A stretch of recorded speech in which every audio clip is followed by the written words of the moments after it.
Strangers in the forest. The air was thick with tension, carrying the faint scent of earth and foliage. Mira crouched low beneath the sprawling canopy of alien trees, her heart pounding against her chest. She had hidden herself well, or so she thought. The undergrowth pricked at her skin, grounding her in the moment. She dared not move. Every rustle of the leaves, every faint whisper of wind sent her senses on high alert. This planet was supposed to be a refuge. Her people, desperate to escape their war-torn home, had assured her that this world was uninhabited. But Mira had quickly learned the truth. The forest teemed with life, much of it hostile. And then there were the footprints, massive, deliberate impressions in the earth that belonged to something far more terrifying. Humans. Her elders had told stories of them, whispered in hushed voices as if speaking too loudly might summon them. Humans were carnivorous predators, driven by insatiable hunger and savage instincts. And now, one of them was here. Mira's sharp gaze followed the sound of footsteps crunching on the dry forest floor. The figure came into view, a tall, upright being, unlike any creature she had ever seen. It moved with deliberate grace, every step measured. Broad shoulders and a powerful frame rippled with strength beneath its strange clothing. Even from her hiding spot, she could see its piercing eyes, scanning the area like a predator hunting its prey. She tightened her grip on the ground, her nails digging into the dirt. Her breaths came shallow and quick. "He's looking for me," she thought with a surge of panic. The stories had warned her. Humans consumed anything that moved, anything that breathed. Stay still. Don't let him see you. The human's eyes swept the forest floor, sharp and calculating. Then, suddenly, he froze. His head tilted slightly, and Mira's heart nearly stopped. Had he heard her? Seen the subtle movement of her hiding spot? She held her breath, every muscle in her body taut as a bowstring. But before she could decide her next move, a new sound shattered the tense silence, a low guttural growl. It came from her right, a chilling reminder that this planet held dangers far worse than humans. Slowly, Mira turned her head, her wide eyes locking onto the source of the sound. A massive predator emerged from the shadows, its mottled hide blending into the forest's darkness. Its eyes gleamed with a feral intensity, and its jagged teeth glinted in the fading light. The creature prowled forward, muscles rippling under its thick fur. Mira knew she was its target. She could feel it in the way its eyes locked onto her, unblinking and hungry. Her mind screamed at her to run, but her body wouldn't obey.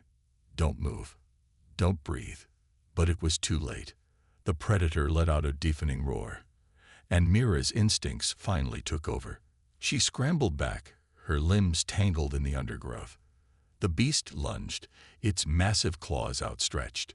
She braced herself, knowing she had no chance of escaping. Then, out of nowhere, the human moved.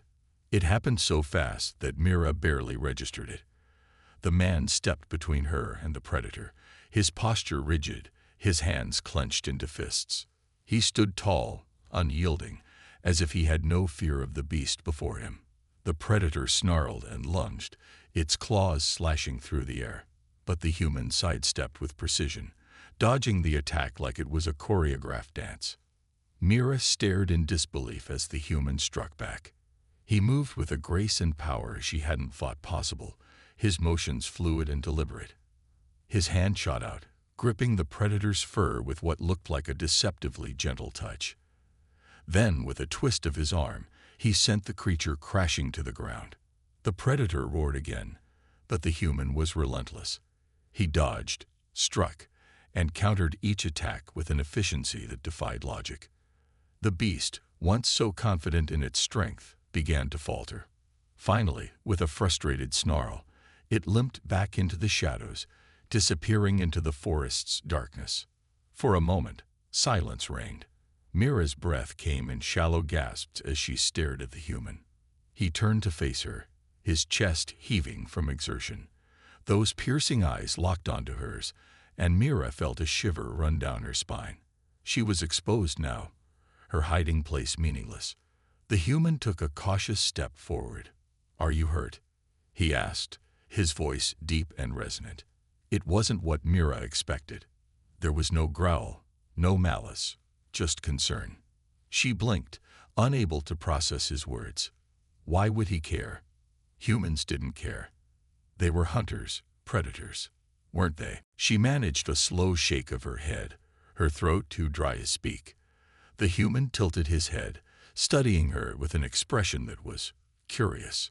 Not threatening, not hostile, just curious. "Why?" she croaked, her voice barely audible. His brows furrowed slightly. "Why what? Why? Did you help me?" The human's lips twitched, almost forming a smile. "Because you needed it," he said simply, as if the answer were obvious. Mira stared at him, her mind a whirlwind of confusion. This wasn't what she had been taught. Humans weren't supposed to be like this. And yet, here he was, standing between her and certain death, offering her safety instead of harm. The man stepped back, giving her space, as if he understood her fear. "You're safe now," he said softly. Then, without another word, he turned and began to walk away, leaving Mira to grapple with the impossible truth. Humans weren't the monsters she had been warned about. At least, not this one. The unlikely ally. Mira's limbs felt as if they were made of lead, her thoughts spinning as she watched the human disappear into the trees. He had saved her. Why? None of it made sense. Her people's stories painted humans as ruthless predators, unfeeling and violent. Yet this man had risked his life to protect hers. Every instinct screamed for her to retreat, to put as much distance as possible between herself and this enigmatic creature. But something deep inside her hesitated. She rose slowly from her hiding spot, her legs shaky beneath her. The forest was silent now, the predator's retreat leaving an eerie calm in its wake. Her gaze lingered on the direction the human had gone, and before she could stop herself, her feet began to move. The decision felt reckless, foolish even, yet curiosity burned within her, overpowering the fear that had ruled her life for so long. She followed the faint sound of his footsteps, staying at a distance, careful not to reveal herself. The human's movements were steady and deliberate, his tall frame navigating the dense forest with ease. Mira couldn't understand him, and the need to unravel this mystery tugged at her like a magnet. Minutes turned into an hour as she trailed him, her steps light and silent. He moved with purpose, occasionally stopping to examine the environment. He would kneel to study a plant or pause to listen to the forest sounds. He wasn't hunting. If anything, he seemed more like an observer, a caretaker of sorts. The realization unsettled her further. This was not the savage predator she had imagined. Suddenly, the human stopped. Mira froze, her heart pounding as his head turned slightly, as if sensing her presence. She crouched low, holding her breath, but it was too late. "You don't have to hide," he called out, his voice carrying through the trees. It wasn't harsh or demanding. There was a softness to it, a patience that took her by surprise. He straightened and turned toward her hiding spot, his expression calm. "If I wanted to hurt you, I would have done it already." Mira felt her pulse quicken, but his words rang true. If he meant her harm, he had ample opportunity back at the clearing. Steeling herself, she rose from the undergrowth, her posture rigid with tension. His eyes met hers, steady and unthreatening. "Who are you?" she demanded, her voice sharper than she intended, her hands clenched at her sides, ready to flee at the first sign of danger. "My name is Ethan," he said simply, his tone even. He took a slow step back, creating more space between them. "And you?" She hesitated. Giving her name felt like a risk, but withholding it seemed cowardly after he had saved her life. "Mira," she said finally, her voice quieter now. Ethan nodded, his lips curling into a faint smile. "Nice to meet you, Mira." Mira's eyes narrowed. "Why did you help me?" His expression turned thoughtful. "Because you were in danger. Isn't that reason enough?" "No," she said firmly. Not for a human. Ethan raised an eyebrow, a flicker of amusement crossing his face. So, you've heard about us, he said, folding his arms, and I'm guessing not the good kind of stories. They said you're predators. Mira blurted out, her voice laced with lingering fear, that you eat anything weaker than you. Ethan's face softened, the amusement fading into something more serious. I see. And you believe them. Shouldn't I? She shot back. What else would I think when one of you shows up here? He sighed, running a hand through his short-cropped hair. Look, I can't speak for everything humans have done, but not all of us are like that. Some of us just want to survive, just like you. His eyes met hers again, steady and sincere. I don't want to hurt you, Mira. I just want to get off this planet. His words disarmed her more than she cared to admit. She studied him carefully, searching for any sign of deception, but his expression remained calm, open. Still, her instincts screamed at her to be cautious. If you don't want to hurt me, she said, crossing her arms defensively, why are you here? Ethan's gaze shifted, and for the first time, she saw a flicker of vulnerability in his eyes. I crash-landed here. My ship's broken, and I've been trying to find a way to signal for help. He gestured to the pack slung over his shoulder. I've been exploring, gathering supplies, hoping to find something useful. His explanation made sense, but Mira couldn't let go of her skepticism so easily. And what about me? What do you want from me? Nothing, he said firmly. I didn't even know you were here until today. But now that I do. He hesitated, his expression softening. I won't hurt you. You have my word. Mira blinked, surprised by the earnestness in his voice. She had grown up learning to mistrust promises, to see kindness as a prelude to betrayal. Yet something about Ethan felt different, authentic. She hated the part of her that wanted to believe him. Fine, she said after a long pause. But I don't trust you. Ethan nodded, his expression unoffended. Fair enough. Trust takes time. He turned and began walking again, leaving her standing in the clearing. After a few steps, he glanced over his shoulder. You're welcome to follow. Or not. Your choice. Mira stared after him, her thoughts a whirlwind of uncertainty. Against her better judgment, she found herself moving, her feet trailing after his retreating figure. She told herself it was practical. Ethan knew this forest better than she did, and staying near him might increase her chances of survival. But deep down, a tiny, rebellious part of her wanted to know more. Who was this human, and why was he so different from everything she'd been taught to fear? Trust against the odds. The sun was beginning to set, casting long shadows through the dense forest canopy. Mira followed Ethan at a cautious distance, her every instinct screaming that this was a mistake. Yet she couldn't bring herself to turn back. Something about him, the calmness in his voice, the sincerity in his actions, chipped away at the walls she had built around herself. Ethan didn't push her to speak. He seemed content to let the silence linger as they walked. Every so often, he would glance back, ensuring she was still there. His gaze wasn't intrusive or predatory. It was watchful, protective even. The thought unsettled Mira. Why does he care if I follow or not? She wondered. After some time, Ethan stopped near a fallen tree, setting his pack down and rummaging through it. Mira tensed, her muscles coiled like springs, ready to flee if he made a sudden move. But instead of pulling out a weapon, he retrieved a small bundle of dried food. He held it out, his arm extended to keep a safe distance between them. You must be hungry, he said, his voice even. It's not much, but it's better than nothing. Mira hesitated. She eyed the food warily, the stories of human trickery echoing in her mind. What if it was poisoned? What if it was a trap? But the rumbling in her stomach betrayed her doubts. She hadn't eaten in days, and the gnawing hunger was beginning to cloud her judgment. She stepped forward cautiously, snatching the food from his hand before retreating a few paces. Ethan didn't react, simply watching as she inspected the offering. It was some kind of compacted grain, unfamiliar but not unappetizing. She took a tentative bite, and her body instantly rejoiced at the sustenance. "See," Ethan said with a faint smile. "Not poisoned."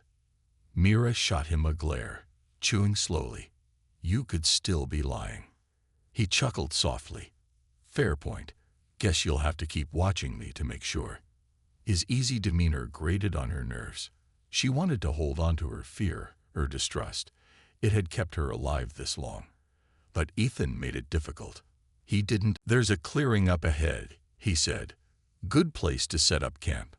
Safer than wandering in the dark." Mira frowned. "You expect me to camp with you?" He shrugged. "You can keep your distance if it makes you feel better. But trust me, it's safer if we stick close. These woods aren't forgiving." She didn't like the idea of staying near him, but the alternative, being alone in the dark, was worse. Reluctantly, she nodded. "Fine, but don't try anything." Ethan raised his hands in mock surrender. "Noted." When they reached the clearing, Ethan got to work gathering materials for a fire. Mira watched from the edge of the space, her back pressed against a tree. He moved efficiently, his actions purposeful. Within minutes, a small fire crackled to life, casting warm light against the encroaching darkness. Mira's eyes darted between the fire and Ethan, her wariness refusing to fade completely. "Why do you know how to do that?" she asked, her voice sharp. "Build a fire, fight predators. It's like you've done this before." Ethan glanced at her, his expression thoughtful. "I guess you could say it's part of my job." "What job?" she pressed. "I'm an explorer," he said simply. "My team and I were surveying planets for possible colonization. We got separated after the crash." Mira's brow furrowed. "So you're stranded?" "Pretty much," Ethan admitted, leaning back against a log. "But I've been in worse situations." The casual way he said it made Mira's skin crawl. Humans were unpredictable, dangerous. Yet he seemed so calm, so in control. It didn't fit the image her people had painted. She hugged her knees to her chest, her gaze flickering to the fire. The warmth was comforting, even if the company was not. "What about you?" Ethan asked, breaking the silence. "How did you end up here?" Mira stiffened. Her past wasn't something she shared easily, especially not with a human. But the sincerity in his tone disarmed her, and before she realized it, the words began to spill out. "My people sent me here," she said quietly. "They said it was safe, a place to hide from the war." Ethan's expression darkened. "War?" She nodded, her throat tightening. "My planet was under siege. We couldn't fight back. I was one of the lucky ones. They sent me away to survive."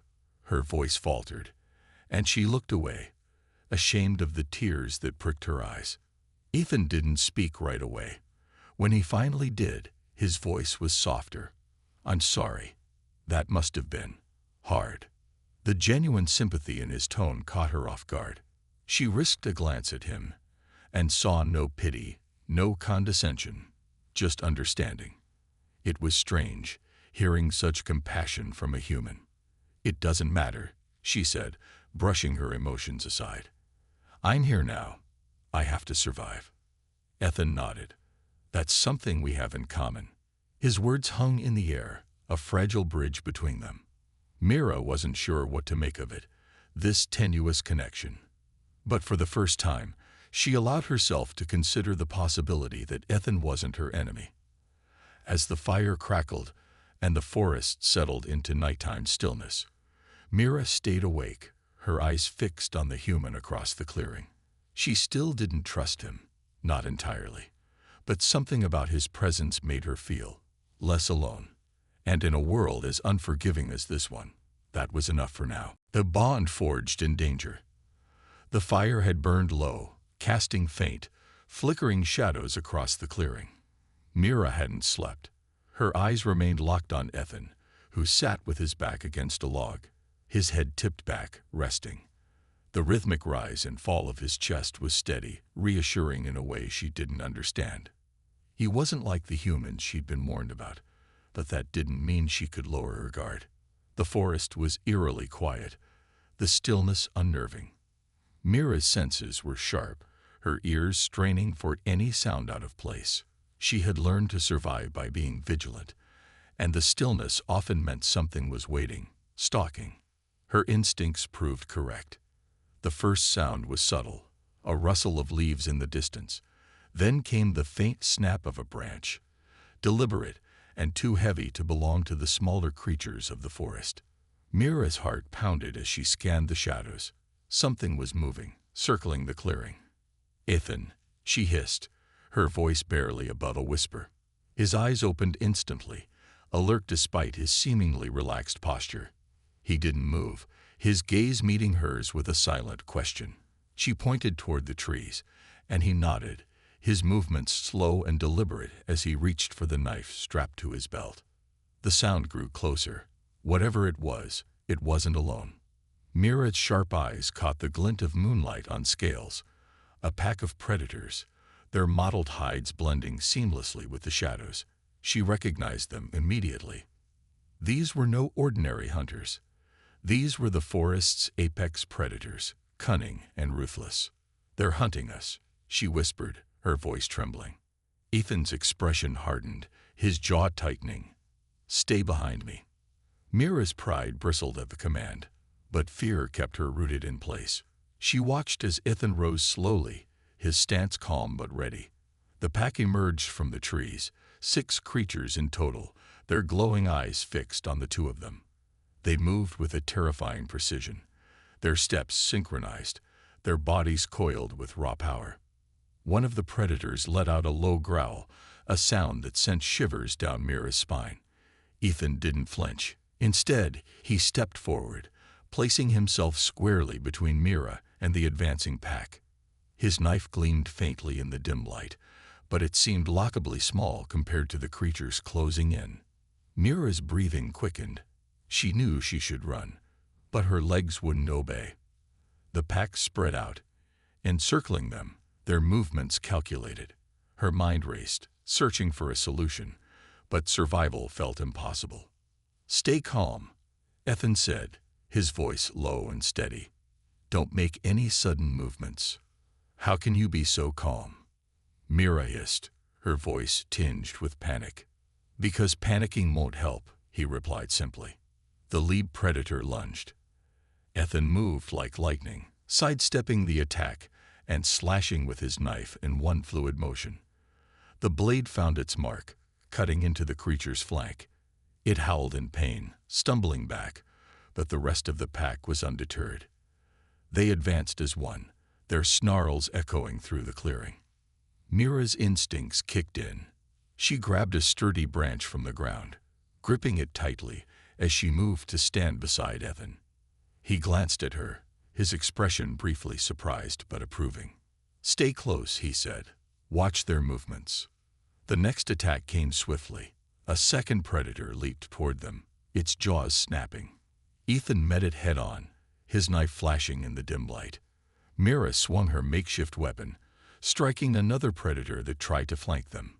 The impact jarred her arms, but the creature recoiled, giving her a precious moment to reposition. The fight was chaos, a blur of snarls, claws, and flashing steel. Ethan fought with a precision that Mira couldn't help but admire. Every movement was deliberate, every strike calculated. He wasn't just defending himself, he was protecting her. Mira held her ground, fear giving way to determination. She swung her branch again, this time catching a predator square on the muzzle. It yelped and retreated, its packmates momentarily hesitating. Ethan seized the opportunity, lunging forward and driving the pack further back. The predators regrouped, circling warily.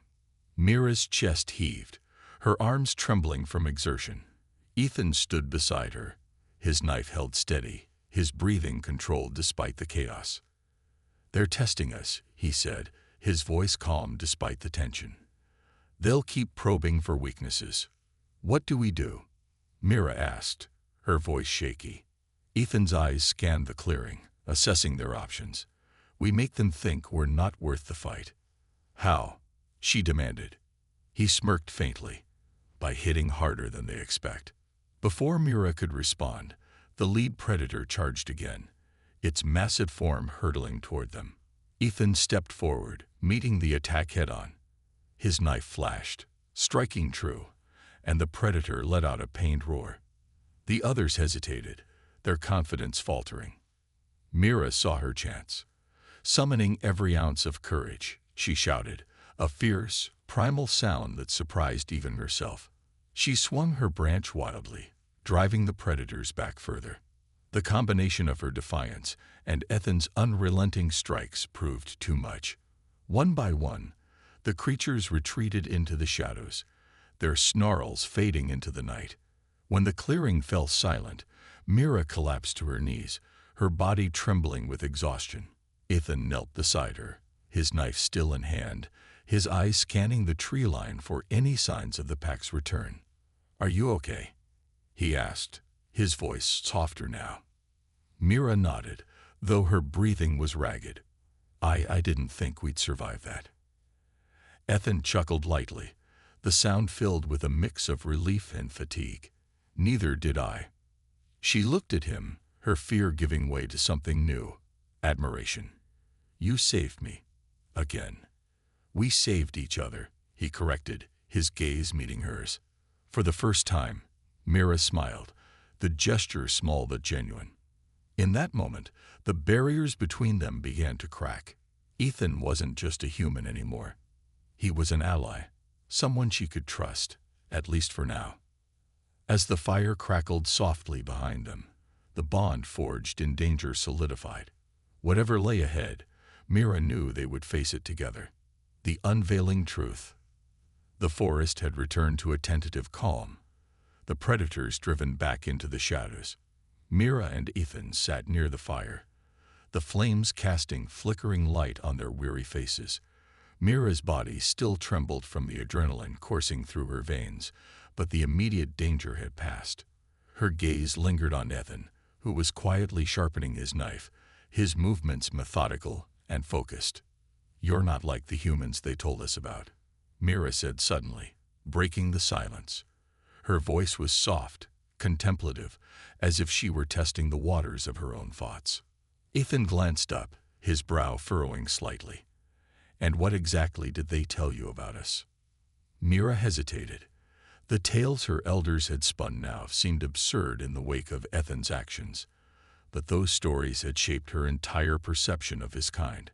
She couldn't dismiss them so easily. "They said you were monsters," she admitted, her voice barely above a whisper. "Ruthless predators who hunt for sport, who destroy everything they touch, that you can't be trusted." Ethan exhaled slowly, setting the knife down beside him. "I'm not surprised," he said, his tone neutral. "Humans have done terrible things, to each other, to other species. Some of those stories are probably true." Mira's eyes widened. She hadn't expected him to agree, let alone admit fault. "But you're not like that." He looked at her, his expression thoughtful. "Not all of us are, just like not all of your people are the same. Fear has a way of distorting things, Mira. It makes monsters out of men and men out of monsters." The words hung between them, heavy with meaning. Mira shifted uncomfortably, her mind racing. She wanted to challenge him, to cling to the beliefs that had kept her alive. But the evidence was sitting right in front of her. Ethan's actions didn't align with the terrifying image her people had painted of humans. He had risked his life for hers, not once, but twice. "Why are you here?" she asked finally, her voice firmer now. "On this planet, I mean." Ethan leaned back against the log, his gaze drifting to the canopy above. "It was supposed to be a simple exploration mission," he began. "My team and I were surveying planets for potential colonization. Then our ship got caught in a storm during atmospheric entry. We crash-landed miles from each other. I've been trying to find a way to contact them ever since." "Colonization," Mira repeated, her tone sharp. "So, you're here to take over this planet?" Ethan shook his head. "It's not like that. At least, not the way you're thinking. Colonization is complicated. We look for planets that can sustain life, ones that aren't inhabited. The idea is to expand, to survive, not to conquer. Mira's skepticism was evident in her narrowed eyes. And if you find inhabitants, what then? Ethan hesitated, his jaw tightening. Then it becomes political, he admitted. Negotiations, alliances, sometimes conflict. It's not perfect, Mira. Humans aren't perfect. But most of us don't want to destroy what we don't understand. His words resonated with her in a way she hadn't expected. She had always viewed humans as a singular monolithic threat, but Ethan's perspective was more nuanced. It forced her to confront the possibility that she had been wrong. "What about you?" Ethan asked, his voice breaking through her thoughts. "Why were you sent here?" Mira's shoulders tensed. The memories of her exile were raw, painful. "My people are at war," she said quietly. "Our enemies destroyed our cities, our way of life. Those of us who survived were scattered. I was sent here to hide, to wait until it was safe to return. But I don't think that will ever happen." Ethan's expression softened, a flicker of empathy in his eyes. "I'm sorry," he said sincerely. "War leaves scars that don't fade." She nodded, her throat tightening. "It's not just the war," she admitted. "It's the isolation. Being here, alone, with nothing but the stories of what might come next. I've been living in fear for so long, I don't even know what it feels like to be safe." Ethan leaned forward, his gaze steady. "You're not alone anymore." The simplicity of his statement caught her off guard. She wanted to argue, to remind him that they were still strangers. But the warmth in his voice, the certainty in his eyes, made it difficult to refute.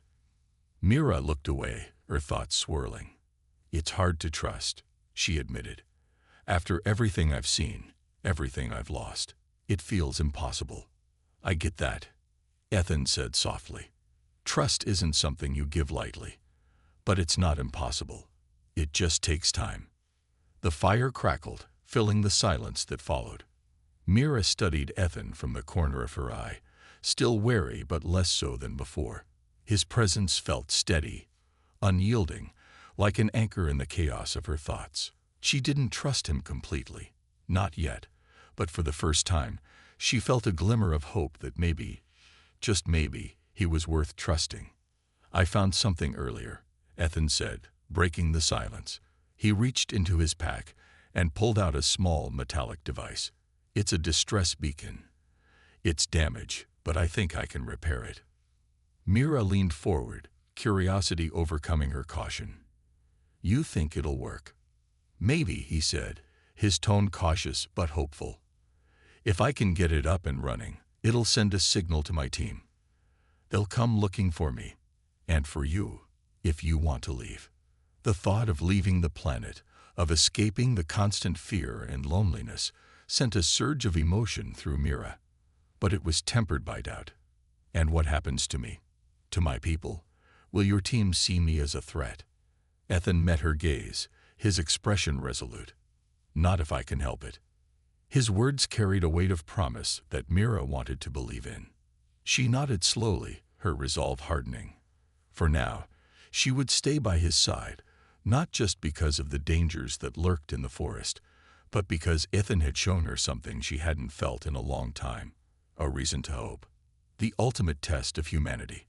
The forest's oppressive silence was broken only by the faint hum of Ethan's tools as he worked on the damaged distress beacon. Mira sat nearby, her legs folded beneath her as she watched him with a mixture of curiosity and unease. The tiny device in his hands represented a chance at freedom, a glimmer of hope. But it also carried the weight of uncertainty. If the beacon worked, what would happen next? Could she trust Ethan's people the way she was beginning to trust him? Her thoughts were interrupted by a sudden rustling in the trees. Mira's sharp ears caught the sound before Ethan did, and her body tensed instinctively. "Something's coming," she whispered. Ethan froze, his gaze snapping to hers. He set the beacon aside and rose to his feet, his hand instinctively going to his knife. The rustling grew louder, closer. Mira's heart pounded as she scanned the tree line, her mind racing with possibilities. A figure emerged from the shadows, and Mira's breath caught. It wasn't one of the forest predators. It was humanoid, clad in sleek, black armor that reflected the faint light of the fire. A weapon was slung across its back, and its glowing visor swept over the clearing like a predator sizing up his prey. Ethan's posture stiffened. "Poachers," he muttered under his breath. "Poachers?" Mira repeated, her voice low but edged with panic. "What do they want?" "Anything they can take," Ethan said grimly. "Resources, technology, lives. They don't care." The figure stepped closer, and Mira realized it wasn't alone. Two more armored figures emerged from the trees, their movements deliberate and synchronized. They were closing in, their intent unmistakable. Ethan's hand tightened on his knife. "Stay behind me," he said, his voice calm but firm.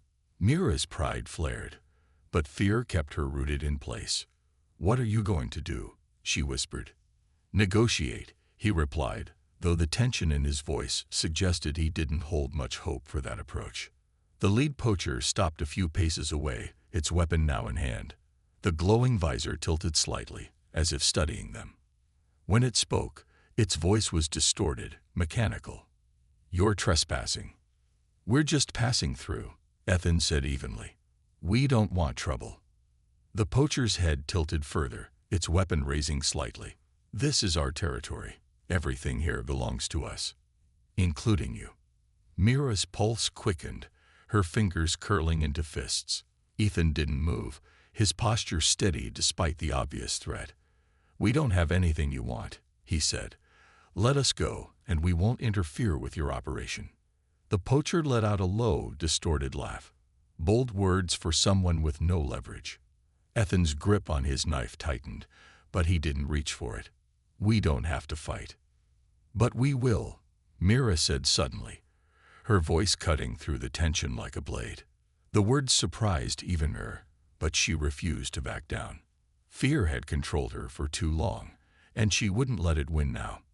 The poacher turned its glowing visor toward her, and for a moment, the clearing was silent.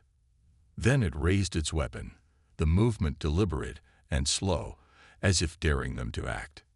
Ethan moved first. In a blur of motion, he lunged forward, his knife flashing in the firelight. The blade found its mark, slicing through the poacher's weapon strap and sending the gun clattering to the ground. The armored figure stumbled back, but its companions reacted instantly, drawing their own weapons. Mira didn't think, she acted. Grabbing a heavy branch from the ground, she swung with all her strength, striking one of the poachers across the helmet. The impact sent it staggering, its weapon firing wildly into the air. Chaos erupted. Ethan ducked and weaved, his movements precise and calculated.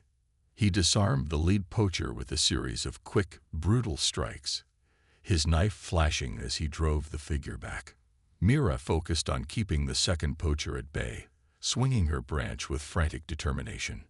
The third poacher leveled its weapon at Ethan, but before it could fire, Mira hurled a rock with unerring accuracy, striking the figure's visor. The distraction was enough for Ethan to close the distance, his knife slicing through the weapon's power core. Sparks flew as the poacher stumbled back, disoriented. The fight was brutal and unrelenting, but together they held their ground. Ethan's skill and Mira's fierce determination proved to be a formidable combination. When the poachers finally retreated, their armor battered and their weapons useless, the clearing fell silent once more. Ethan stood panting, his knife still in hand. Mira dropped her makeshift weapon, her arms trembling from the effort. Their eyes met, and for a moment, neither of them spoke. The bond forged in the heat of battle was undeniable. "You're full of surprises," Ethan said, a faint smile tugging at his lips.